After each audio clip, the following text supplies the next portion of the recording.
নাই খুবেই বেয়া ইয়াত যদিও ইয়াত আপোনাৰ ৩-৪টা ৰেভিনিউ গাঁও তথাপিও যিখিনি পৰিবাৰৰ এফেক্ট হৈছে এইটো খুবেই বেয়া মানে কিছুমান পৰিয়ালৰতো একদম ঘৰৰ মুডা চাললৈকে মানে গোটেই পানী বুৰি থৈছে আৰু বাকী ইয়াত যিটো আহিছোঁ আপোনালোকেও দেখিছে চবতে মানে এককালমান পানী বহুতৰ মানে ঘৰৰ ভিতৰত সোমাই আছে পানীবিলাক এতিয়াও পানীটো কমা নাই পানী মানে খুব স্পীডত আহি আছে ৰাস্তাখিনি খহনীয়া কৰি ৰাস্তা লৈয়ে গ'ল গতিকে সেইটোৰ কাৰণে মানে এতিয়া ফৰ দি টাইম বিং সময় সাপেক্ষে আমি কি কৰিব পাৰোঁ সেই কথাটোৱে আমি আলোচনা কৰি আছোঁ এতিয়া প্ৰথমটো হ'ল আমাৰ ঘৰৰ মাল বস্তু কিবা বচাব পাৰি নেকি 1 নম্বৰ পৰিয়ালবিলাকে 2 নম্বৰটো হ'ল চবে যাহাতে মানে লগনে থাকিব লগা নহয় এইখিনিৰ ব্যৱস্থাটো কৰি আছে কালিও ৰাতি অলপ মানে ওচৰে পাজৰে সব আমাৰ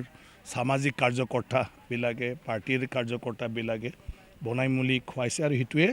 আমাৰ এফেক্টেড মানে গাঁওবিলাকতো মানে কি কয়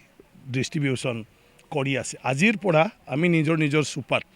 মানে কৰাৰ কাৰণে ব্যৱস্থা কৰিছোঁ যাতে চুপাৰ ৰাইজে নিজে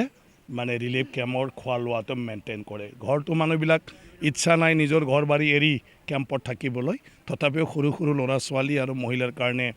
প্ৰয়োজন বয়সীয়াল মানুহৰ কাৰণে প্ৰয়োজন গতিকে সব চুপাৰতে এটা কেম্প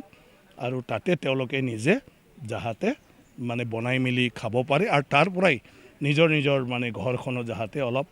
তেওঁলোকে চাই থাকিব পাৰে নিজৰ বস্তু বাহিনী অলপ যত্ন ল'ব পাৰে এতিয়া নাম্বাৰ 1টো হ'ল আমাৰ মাথাউৰি ভাঙিছে এইটো নোৱা নদী যিটো আছে তো সেই মাথাউৰিটো আজিৰ পৰাই পুনৰ মানে নিৰ্মাণ কৰা হ'ব আৰু ভালদৰে নিৰ্মাণ কৰিব লাগিব অলৰেডি টেণ্ডাৰ হৈ আছে আৰু সেই 1 মাহ 2 মাহ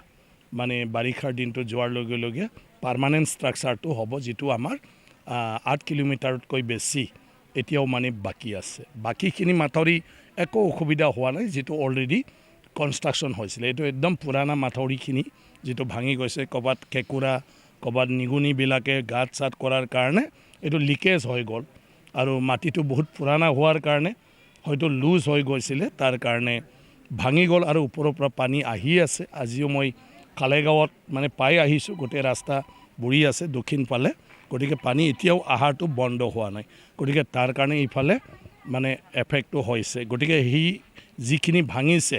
যদি এনেকুৱাই থাকে বতৰটো তো আজিৰ ভিতৰতে এই কামটো কৰা হ'ব বাকী সৰু সুৰা য'ত ভাড়া দিবলৈ আছে এইখিনি অলৰেডি এতিয়াৰ পৰা ষ্টাৰ্ট হৈছে হয় এতিয়া চোৱা আমাৰ মানে শিৱসাগৰ বা আপোনাৰ কি কয় নাজিৰা বা গোলাঘাট যোৰহাট তাৰ কাৰণে অসমৰ গোটেই ডিষ্ট্ৰিক্টবিলাকত চবকে কোৱা হৈছে যিমান পাৰে মানে চবে মানে আপোনাৰ কি কয় কঠীয়া মানে কৰিব লাগে মানে ছটিয়াব লাগে সেই হিচাপে এইমাত্ৰ আমাৰ জনাইছে আমাৰ মংগলদৈতো মানে অলৰেডি কঠীয়া কৰা হৈছে যদি ধান ৰোৱাৰ কাৰণে উপযুক্ত হৈ থাকে কাৰণ মাটিটো শুকাই যোৱাৰ পিছত আকৌ তাত বিভিন্ন বাহিৰৰ পৰা ফলক আহিল তো কিমান ওখলৈ হৈ থাকে আৰু তাত পানীৰ ব্যৱস্থা হয় না নহয় ধান খেতি কৰাৰ কাৰণে এই মাটিটো যোগ্য হৈ থাকে না নাথাকে আৰু পানী শুকালেহে আমি গম পাম যদি তেনেকুৱা পৰিৱেশ থাকে আমাৰ কঠীয়া মানে ৰেডি হ'বই গতিকে পুনৰ আমি ধানৰ খেতিটো কৰিব পাৰিম আৰু নহ'লে ৰবি ফচল বা সেইবিলাক সময়ত ফৰ দি টাইম বি মানুহৰ স্বাভাৱিক জীৱনটো ঘূৰাই আনালৈকে আমি বিকল্প কিবা এটা কৰিব পাৰোঁ নেকি সেই কথাটো আমি চিন্তা কৰিব লাগিব মুখ্যমন্ত্ৰী ডাঙৰীয়া কণ্টিনিউ মানে খবৰ লৈ আছে মোকো কালিৰ পৰাই আহিব দিছে মই কালিও ৰাতি আহিলোঁ আজিও মই আহিলোঁ